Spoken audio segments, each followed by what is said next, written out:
him day and night, all the time. I'm putting in work, just trying to survive. This is my grind, it's my time. This is my time, this is my time. Why the lame still hating on the sideline? Ladies and gentlemen, welcome to episode number 12 of the D Money and Suprit podcast with my partner in crime, Darren McClearly, aka D Money. What's up, D? Nothing much, man. Fresh off the AEW go home show, and hyped to talk about that. And yeah, man, just psyched. So, what have you been up to for the last a month or so? I've been on the Brock Lesnar schedule. Slamhub contract negotiations have been going down behind the scenes. No, no. I've just been doing a lot of stuff outside of the podcasting, battle rapping, and music, and just a lot of stuff I had to get situated. So I'm glad I'm back. I'm back. So, it's good that you're back because we're going to talk about a lot of pro wrestling stuff. Yeah, as I was Yeah, saying, let's get into it. it's good that you're back because we're going to talk a lot of pro wrestling stuff, including some WWE controversies. So let's start off with the whole Jordan Myles situation with the bad T-shirt design that came off as racist.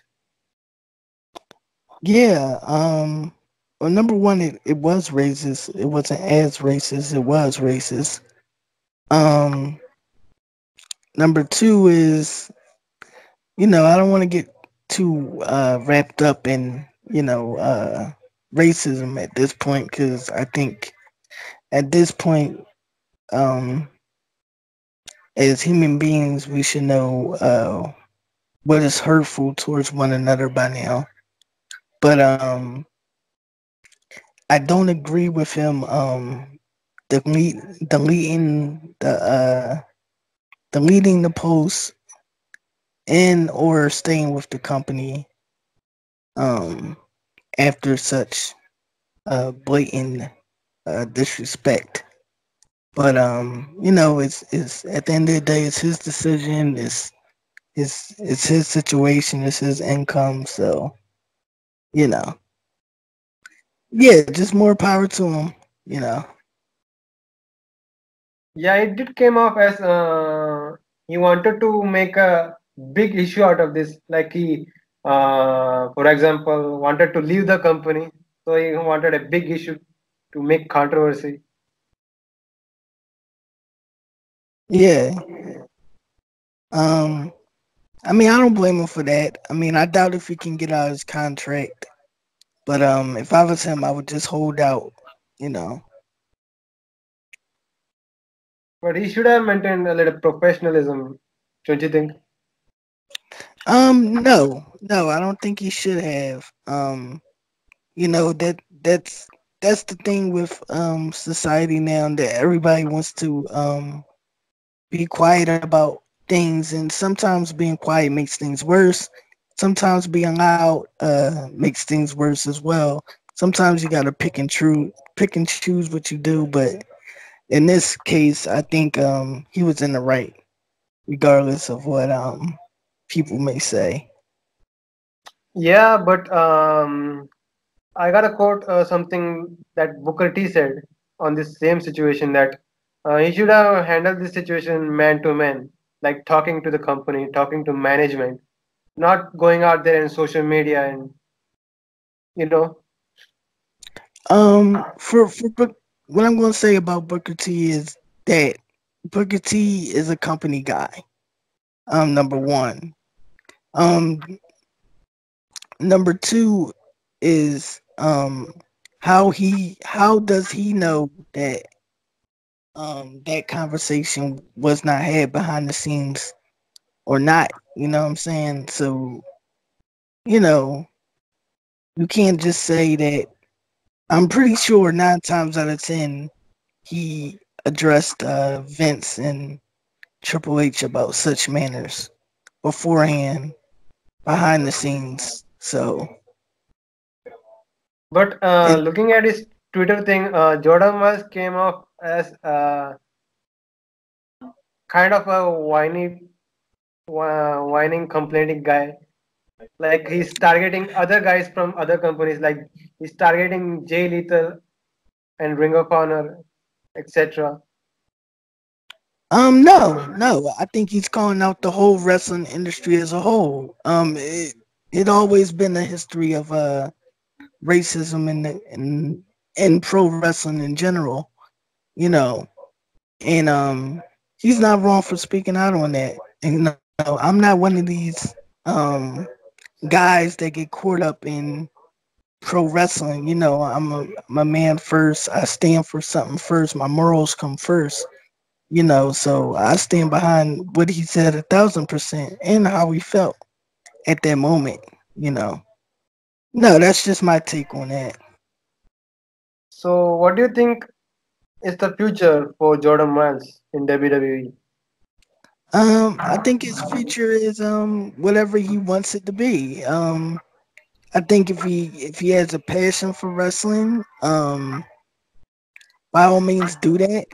Um, I think he should take time away from the wrestling business and really evaluate what he wants to do as a man first.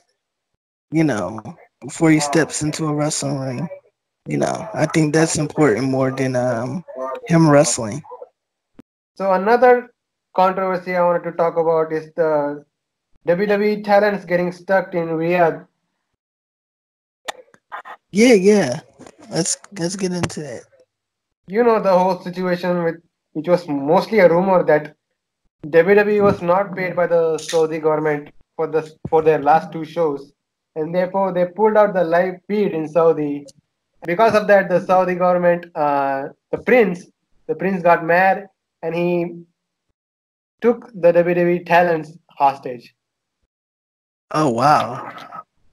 So, what is your take on that? Um, I mean, it sucks for them to get the back end of the stick, so to speak. Like for the talent, I feel real bad for the talent. You know, Let me add that it is still a rumor. They are still speculating. yeah. I heard that there's a lot of different stories Right. surfacing about what really happened and all that stuff. I'm just glad that everybody got back safely and nobody got hurt.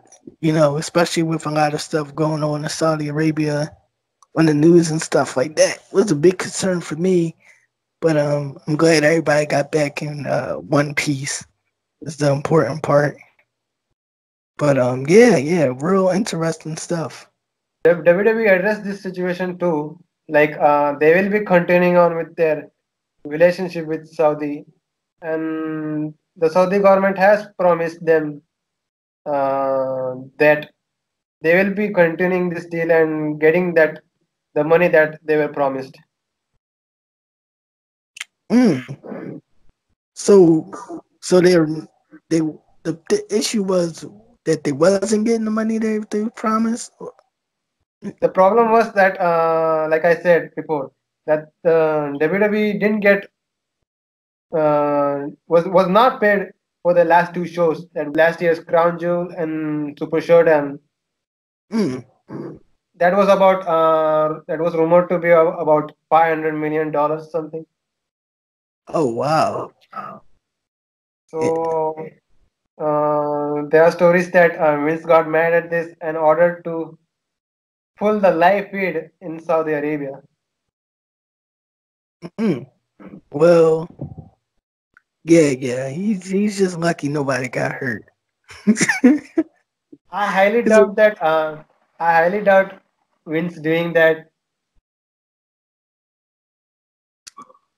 I mean, I don't think that was the case. I just think we have to wait until a couple more weeks when this third story gets fully developed because I don't I don't think that was the case, especially from Vince. From I a business standpoint, I don't think that's the case from him. I think it's one of those stories that will never come out. Yeah, it's Like, one of those stories that's gonna like the truth is gonna come out like years later. yeah, for now, everybody is saying that it was a mechanical issues with the plane, so it didn't take off. So they were stranded for 12 hours, 24 hours, something. Yeah, I think he I think Saudi Arabia held them hostage until they got paid what they needed to be paid. There's another conspiracy that women wrestled for the first time at Crown Jewel, right? Right. So there's another conspiracy that that could have been some reason that this all happened. Yeah, that's interesting. But if that was the case, I mean, it's Saudi Arabia's show, so they got to say so on who performs and who not. So I don't know. I don't know. It's a lot of holes in that story. I think we're gonna find out the truth later on, and as years progress. So those were the two controversies that we wanted to talk about. So Yeah. let's talk some positive stuff here. So what did you think about the latest SmackDown, Dynamite, Raw, NXT? I liked all three shows. I mean all four shows. I think all four shows delivered. I think Monday Night Raw had a few dry spots, but besides that, I mean, pretty good shows. So what did you think? What's your take on this Lana Rusev, Bobby Lashley triangle? Um, I don't like it. I mean, I don't know. I just think that's always WWE's go-to is always a love angle. And I watched them for years, from Macho Man and Ric Flair with Miss Elizabeth to Matt Hardy and Edge with Lita. So I'm me personally, I'm just sick of the love angle stuff. At least the those storylines you mentioned were some legendary stuff. Even the Matt Hardy Lita stuff. Yeah. But I mean, it's always what I'm saying is it's always a repeat of something from the past.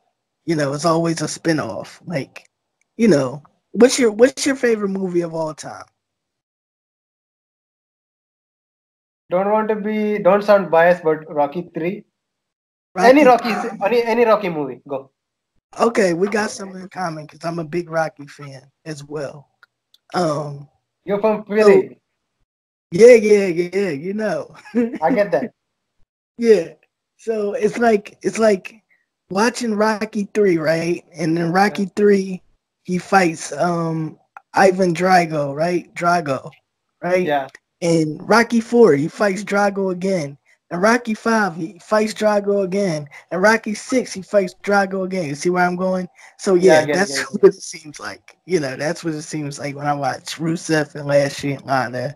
It just reminds me of everything else times 10 all over again. And the story's not good at all. I hate the storyline. It's fucking I mean, excuse my language. It's stupid. It's just stupid. So we didn't get to talk about this. What's been your take of NXT for the last month or so?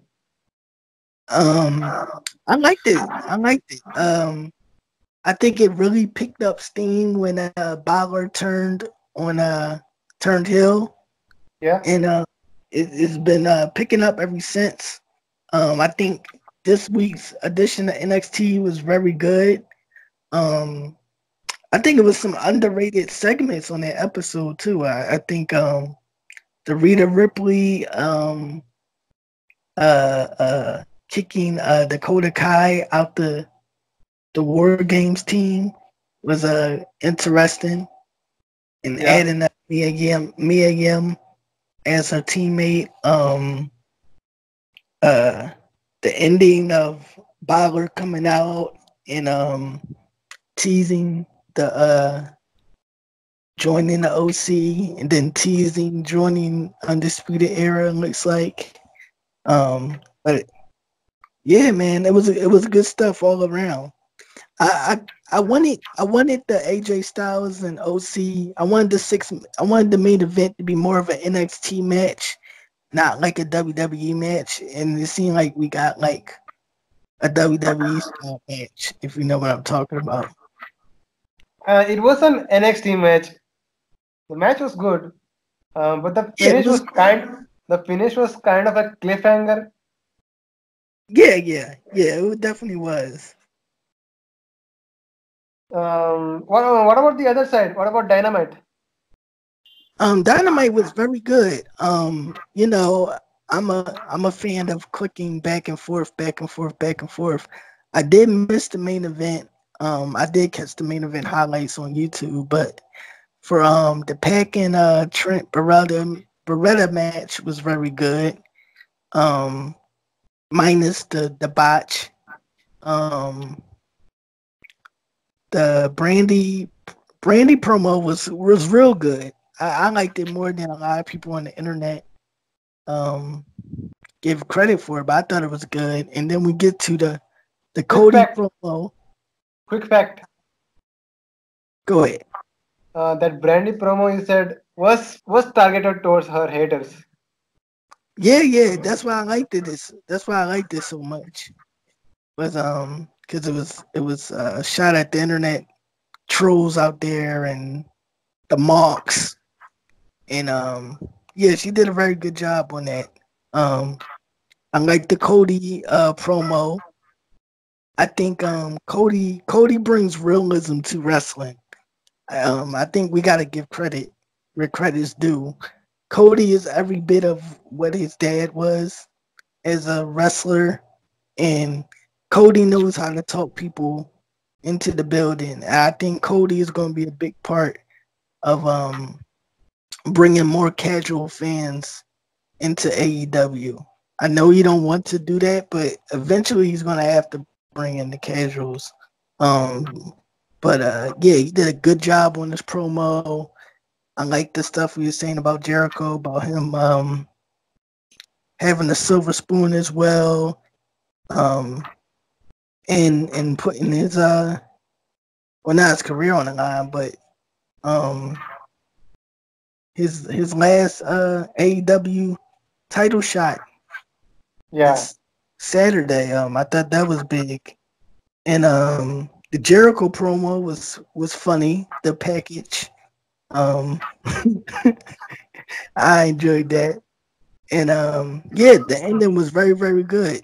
I think the ending was the best part of the show, the main event with the Cody Jericho brawl, then it led to Moxley and Kenny Omega brawl, then it led to Young Bucks and LAX brawl, MJF and Jake I always get Hager. his last name wrong. Yeah. Hager. Hager, yeah. Yeah. Yeah, so I thought the show ended off real Monday Nitro ish, you know. So before we do the predictions for AEW Full Gear, that's this Saturday, Yeah. I wanted to talk about this year's the format for this year's Survivor Series being NXT included. Yeah. I think it's a good idea. Um I like to start off with the evasion, so to speak. Um I think it's a lot of things they could do better. Um I would get to that on my other podcast, but you know what? I'm going to give you exclusive because we're pretty. We're 12 episodes in, so I think I think All right, let me ask you a question. Do you think NXT should win the Survivor Series match, or however they're going to do it? Do you think NXT should be over at Survivor Series? As of now, I don't know what else they are gonna do at Survivor Series. Like, I don't know what they're gonna do with the 5-on-5 matches. Top both Raw and SmackDown. Like, come out as the Yeah, dominant brand. yeah, I think so too. I think so too. Because I think it will get two things over. I think it will get NXT over, and I think it'll get the NXT show over even more. You know, with them going over Raw and SmackDown. I think, or I think that they should push the NXT Raw and SmackDown thing all the way to Mania. In my suggestion. Nah, nah, nah, nah. It's just a one-off thing till the pay-per-view. It's not like an invasion storyline or something. Yeah, but I know that, but I'm just saying for ratings reasons, they should push it towards Mania. I mean, this is the most excitement we had for WWE in a while, you know. So once this all right, once this is over, let's say this is just a one-off thing, which we know it is. Then what? What do we do next? What's the next thing to like get everybody excited again? Roman I Reigns versus King Corbin. I said that because it's good that it's a one-off thing. Because the way WWE is booking things now, it was in its course just like that. So I Yeah, don't want that. So it's great that it's just a one-off thing and done. And we should probably move on. yeah, that's true. Another thing I want to bring is that it is crazy that the NXT guys they are booking both for Takeover War Games and the Survivor Series thing. Don't you think? Yeah. And I like the NXT booking of how they're doing everything. You know, because I think they're still doing good build up for War Games and good build up for Survivor Series at the same exact time. You know, which is good. I just think it needs to play out more on SmackDown. Especially the Ciampa and Adam Cole thing. I think they kind of need to like not like each other on SmackDown, and like Triple H is like trying to get them together to like coexist for Survivor Series and everything like that. You know, because I think Right, right, right. dumb. Yeah, I think it's like too much of. I think it's kind of like killing their feud at the same time with them being one way on NXT and then a whole nother way on Raw and SmackDown. It like makes no sense in a way. But those the only holes I see in the story. Have you noticed there's been no Kevin Owens for a while? Yeah, it's kind of strange. Yeah, it's almost like he's gonna join the Undisputed Era or something at Survivor Series. I don't know. Maybe he's kind of taken some time off, or maybe dealing with some personal things. Yeah, that's true. That's true. There is no story about him recently. No, he has no story at all. I mean, I thought he had a story with the whole AJ's thing, and then that went to where it's at. So I don't know. I wanted to ask you about so recently the AEW Dynamite shows in terms of attendance are not doing that great. So you had been to that Philly show, right? Right. So how was the attendance thing there? Um, it was in the beginning of the show. It was really like it wasn't a lot of people in the beginning of the show. Like during the AEW Dark segments and whatever. Sorry to cut you off, but so they tape AEW Dark after Dynamite or before Dynamite? They do it before Dynamite and after Diamond I can't even talk Oh, right. Dynamite. Yeah. Hey, go on. Yeah, so the beginning they'll probably have like one match, and then at the end of the show they'll have like the AEW Dark main event or whatever. Because I know in Philly it was the Private Party and Cody and the Bucks. I think it was versus I can't remember off the top of my head, but yeah, I I know think Private. it was I think it was the Bucks, Cody and Justin versus Private Party and I don't know the other team. Yeah. I gotta go back on YouTube and look at that. But yeah. So yeah, but I think it was the best friends with Orange Cassidy. there you go. Yeah. And then and then it picked up like a lot of people start coming by the time that the show aired on live. By the time y'all saw it on TV, it was packed. It was like Yeah. people on the balcony and everything. So it was pretty packed. So did you got upgraded seats for that? Yeah. I was real close. I was like in almost a gorilla in the entrance position, almost like in the entrance ramp. Yeah, gotcha. Yeah. So I saw Jim Ross and Tony Schiavone and Taz that day, and Yeah. yeah, and I saw Christopher Daniels get his head slammed through the floor like at first. Yeah. That's where all the Scorpio Sky shoe thing happened, right? Yeah. We got a kick out of that. That was great. Yeah. But yeah, I think the Philly crowd was decent. But so this week they did Charlotte, I think. Yeah, Charlotte. Charlotte was Uh, the show. I think there are some photos circulating in Twitter that one section of the arena was like fully empty, Mm. like the same situation we had for Stomping Grounds a few months ago. They covered that section of that arena, Oh wow. and you can even see with the full gear ticket sales, like we got that for All Out and Double or Nothing. They too were big shows. They instantly sold out, but I think that's gig of AEW selling out arenas is over. Yeah. So do you think AEW is going to sell out on Saturday in Baltimore? I think they did say that few tickets left for the show. I think it was sold out. Oh man. Yeah. If I wasn't going to a wedding this weekend, I would have probably tried my luck and went to the show. But I watch it on pay-per-view like everybody else.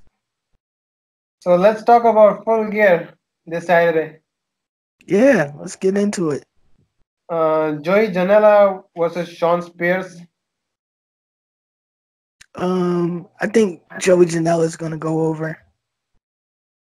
Uh, any reason?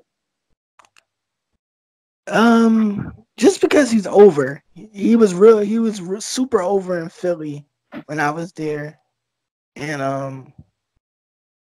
I just think they're gonna give him the win. I'm picking Sean Spears because it's time he starts getting victories, and this is a great place to start. So I'm picking Sean Spears to get over. So to win this match, sorry. Yeah. So next up, we got B Priestley versus Britt Baker. I think Britt Baker is gonna win this match. Um, I think she needs to get in the title picture, and with a win over her will get her there. I'm picking B Priestley because I get your reason that Britt Baker has been showing some progress and stuff, right? Right. Uh, But I want B Presley to win here because she will bring out a good match, a decent match out of Britt Baker, and then they can build her up to be a number one heel to challenge Rio for the women's championship. So I'm picking B Presley to get the victory. Yeah. Um, Next we got for the AEW Women's Championship, we got the teacher and student duo of Rio and Emi Sakura facing off. Who you got? I got Rio. I got Rio retaining the AEW Women's Championship. I mean, she just got it, and I think she's over right now, and I think she needs to continue her reign. Even I'm picking even I'm picking Rio to retain her title here, and I think it's gonna be a great match because of the sad relationship between the two. Yeah, yeah, and they're extending uh their time in the ring together at the Go Home show was pretty good, so I'm looking forward to it. So next we got the Young Bucks. The Young Bucks facing proud and powerful Santana and Ortiz. Who you got? I got LAX going over. Um, I think you gotta keep the inner circle strong as a heel group, and it is their debut match. I mean, their debut pay per view match. So I got LAX going over. Even I pick Santana and Ortiz to win this match because it's gonna be a huge deal for them, just like the Young Bucks did for Pride Party. Yeah, So I'm picking proud and powerful here. yeah. Next, we got a three-way tag team match for the AEW World Tag Team Championship. SCU will be defending their titles against the Lucha Brothers and Private Party.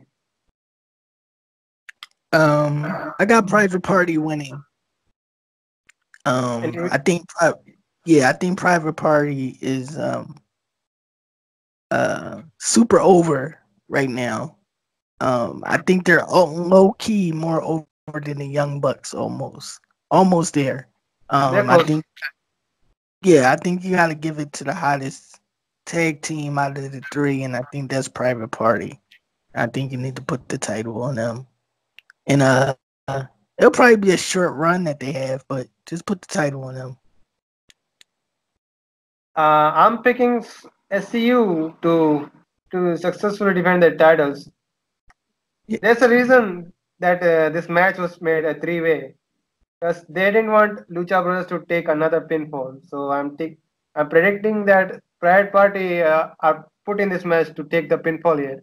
So SCU is defending the tag team titles, and maybe you can see Proud and Powerful Santana Ortiz challenge for the titles in the future. yeah. We'll see. Um, we got Adam Hangman Page facing Pac. I got Pack. I got Pack winning. I think you gotta keep his undefeated streak going. All the way until he probably face like Moxley or somebody in the upper card. So I think Pac wins.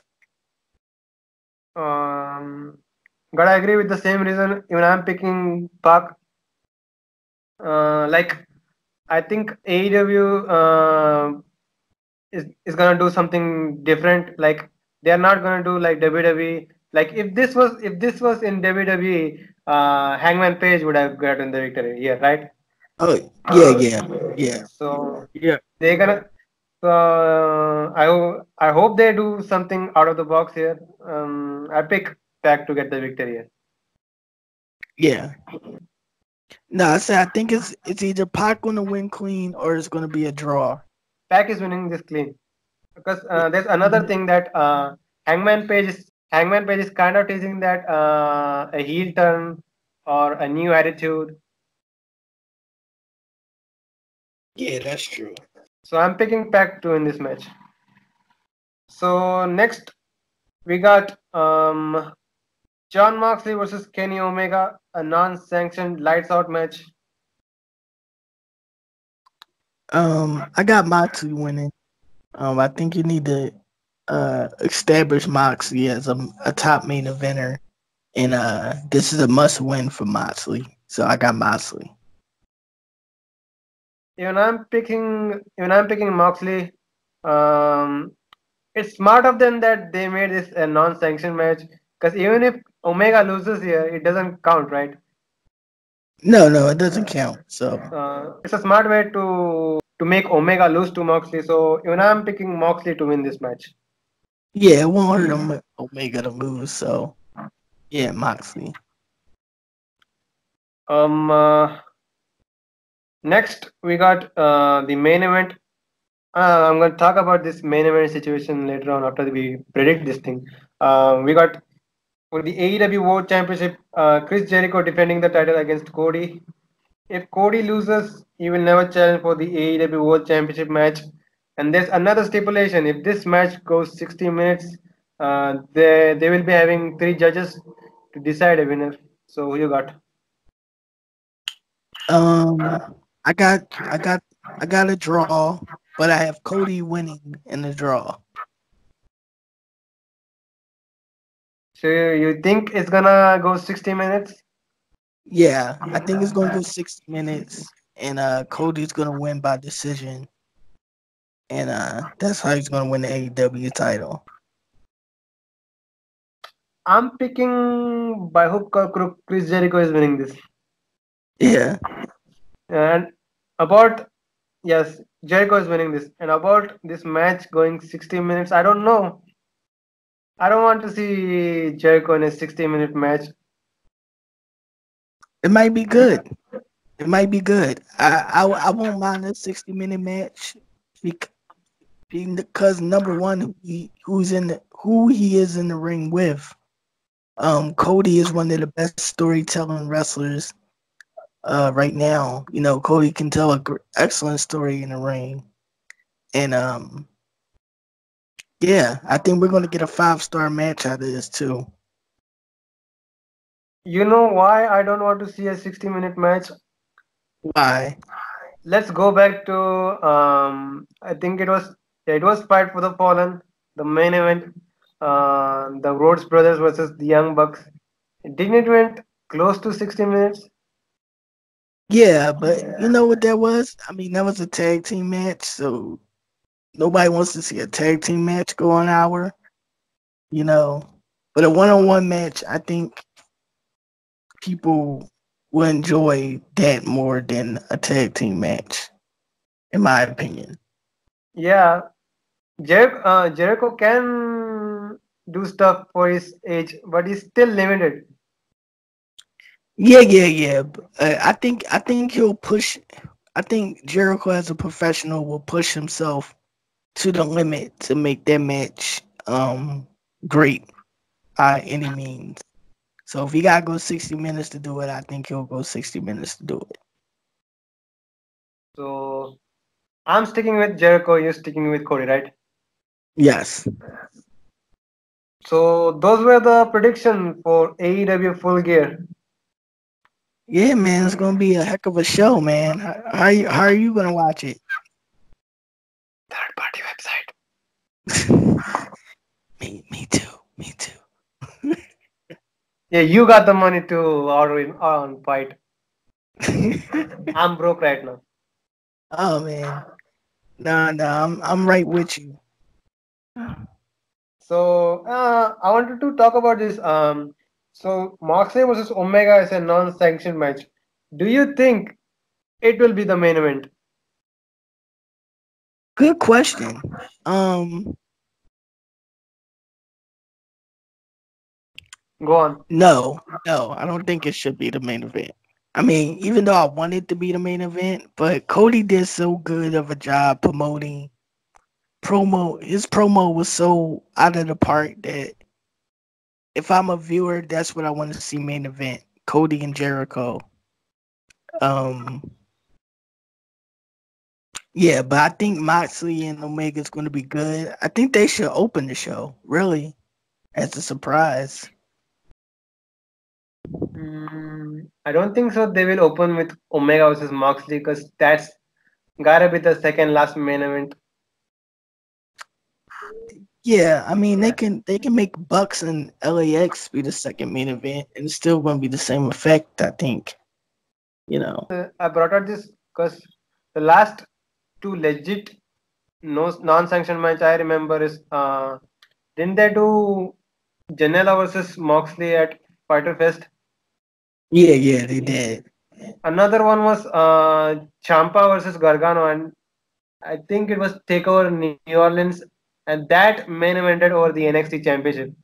So Yeah, but it was also a better build up. It was more build up to that. I don't think the Moxley Omega build up is stronger than Cody and Jericho's build up, in my opinion. Especially from a TV perspective. Since AEW been on TV, what's been getting the more TV time as far as angles go? right, right. Yeah, so I think they're gonna go with Cody and Jericho just off the strength of that alone. They're gonna go with Cody and Jericho. But I think Moxie and Omega will be second to last though.